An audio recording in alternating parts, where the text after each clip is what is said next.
Sesudah itu, terjadilah hal yang berikut. Nabot, orang Yisrael, mempunyai kebun anggur di Yisrael, di samping istana Ahab, raja Samaria. Berkatalah Ahab kepada Nabot, "Berikanlah kepadaku kebun anggurmu itu, supaya kujadikan kebun sayur, sebab letaknya dekat rumahku. Aku akan memberikan kepadamu kebun anggur yang lebih baik daripada itu sebagai gantinya. Atau jikalau engkau lebih suka, aku akan membayar harganya kepadamu dengan uang." Jawab Nabot kepada Ahab, Kiranya Tuhan menghindarkan aku daripada memberikan milik pusaka nenek moyangku kepadamu. Lalu masuklah Ahab ke dalam istananya dengan kesal hati dan gusar, karena perkataan yang dikatakan Nabot, orang Yisrael itu kepadanya. Tidak akan kuberikan kepadamu milik pusaka nenek moyangku. Maka berbaringlah ia di tempat tidurnya, dan menelungkupkan mukanya dan tidak mau makan.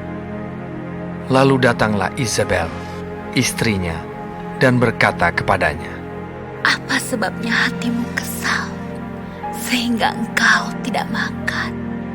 Lalu jawabnya kepadanya,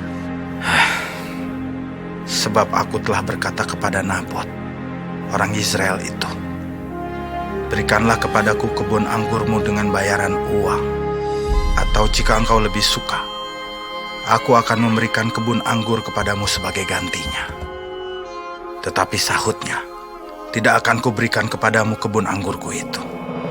Kata Isabel, istrinya kepadanya, Bukankah engkau sekarang yang memegang kuasa raja atas Israel? Bangunlah, makanlah dan biarlah hatimu gembira. Aku akan memberikan kepadamu kebun anggur Nabot, orang Israel itu.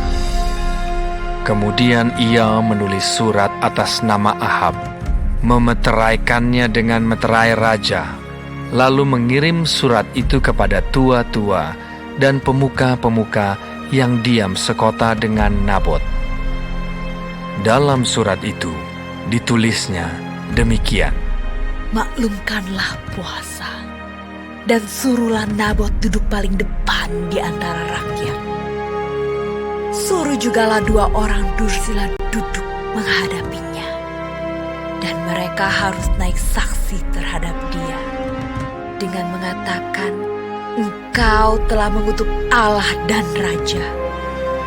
Sesudah itu bawalah dia keluar, dan lemparilah dia dengan batu sampai mati. Orang-orang sekotanya, yakni tua-tua dan pemuka-pemuka yang diam di kotanya itu, melakukan seperti yang diperintahkan Isabel kepada mereka, seperti yang tertulis dalam surat yang dikirimkannya kepada mereka. Mereka memaklumkan puasa dan menyuruh Nabot duduk paling depan di antara rakyat. Kemudian datanglah 2 orang, yakni orang-orang dursila itu, lalu duduk menghadapi Nabot. Orang-orang dursila itu naik saksi terhadap Nabot di depan rakyat. Katanya, Nabot telah mengutuk Allah dan Raja. sesudah itu mereka membawa dia keluar kota, lalu melempari dia dengan batu sampai mati. Setelah itu, mereka menyuruh orang kepada Isabel, mengatakan, Nabot sudah dilempari sampai mati. Segera sesudah Isabel mendengar bahwa Nabot sudah dilempari sampai mati, berkatalah Isabel kepada Ahab, Bangunlah, ambillah kebun anggur Nabot orang Israel itu menjadi milikmu. Karena Nabot yang menolak memberikannya kepadamu dengan bayaran uang sudah tidak hidup lagi. Ia sudah mati. Segera sesudah Ahab mendengar bahwa Nabot sudah mati, ia bangun dan pergi ke kebun anggur Nabot, orang Yisrael itu, untuk mengambil kebun itu menjadi miliknya. Tetapi datanglah firman Tuhan kepada Elia, orang Tisbe itu, bunyinya, Bangunlah, pergi Pergilah menemui Ahab, Raja Israel yang di Samaria. Ia telah pergi ke kebun anggur Nabot untuk mengambil kebun itu menjadi miliknya. Katakanlah kepadanya demikian. Beginilah firman Tuhan. Engkau telah membunuh serta merampas juga. Katakan pula kepadanya. Beginilah firman Tuhan. Di tempat anjing telah menjilat darah Nabot, di situ jugalah anjing akan menjilat darahmu. Kata Ahab kepada Elia. Sekarang kau mendapat aku, hai musuhku. Jawabnya, Memang, sekarang aku mendapat engkau, karena engkau sudah memperbudak diri dengan melakukan apa yang jahat di mata Tuhan. Sesungguhnya, aku akan mendatangkan malapetaka kepadamu.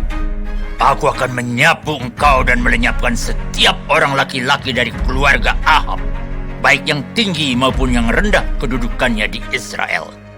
Dan aku akan memperlakukan keluargamu sama seperti keluarga Yerobeam bin Nebat dan seperti keluarga Baisa bin Ahia, oleh karena engkau menimbulkan sakit hatiku dan oleh karena engkau mengakibatkan orang Israel berbuat dosa. Juga mengenai Izebel, Tuhan telah berfirman, anjing akan memakan Izebel di tembok luar Israel. Siapa dari keluarga Ahab yang mati di kota akan dimakan anjing, dan yang mati di padang akan dimakan burung di udara.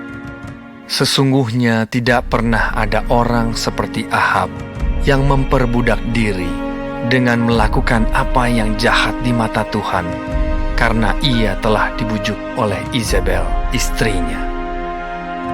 Bahkan ia telah berlaku sangat keji dengan mengikuti berhala-berhala, tepat seperti yang dilakukan oleh orang Amori yang telah dihalau Tuhan dari depan orang Israel. Segera sesudah Ahab mendengar perkataan itu, ia mengoyakkan pakaiannya, mengenakan kain kabung pada tubuhnya dan berpuasa. Bahkan ia tidur dengan memakai kain kabung dan berjalan dengan langkah lambat. Lalu datanglah firman Tuhan kepada Elia, orang Tisbe itu.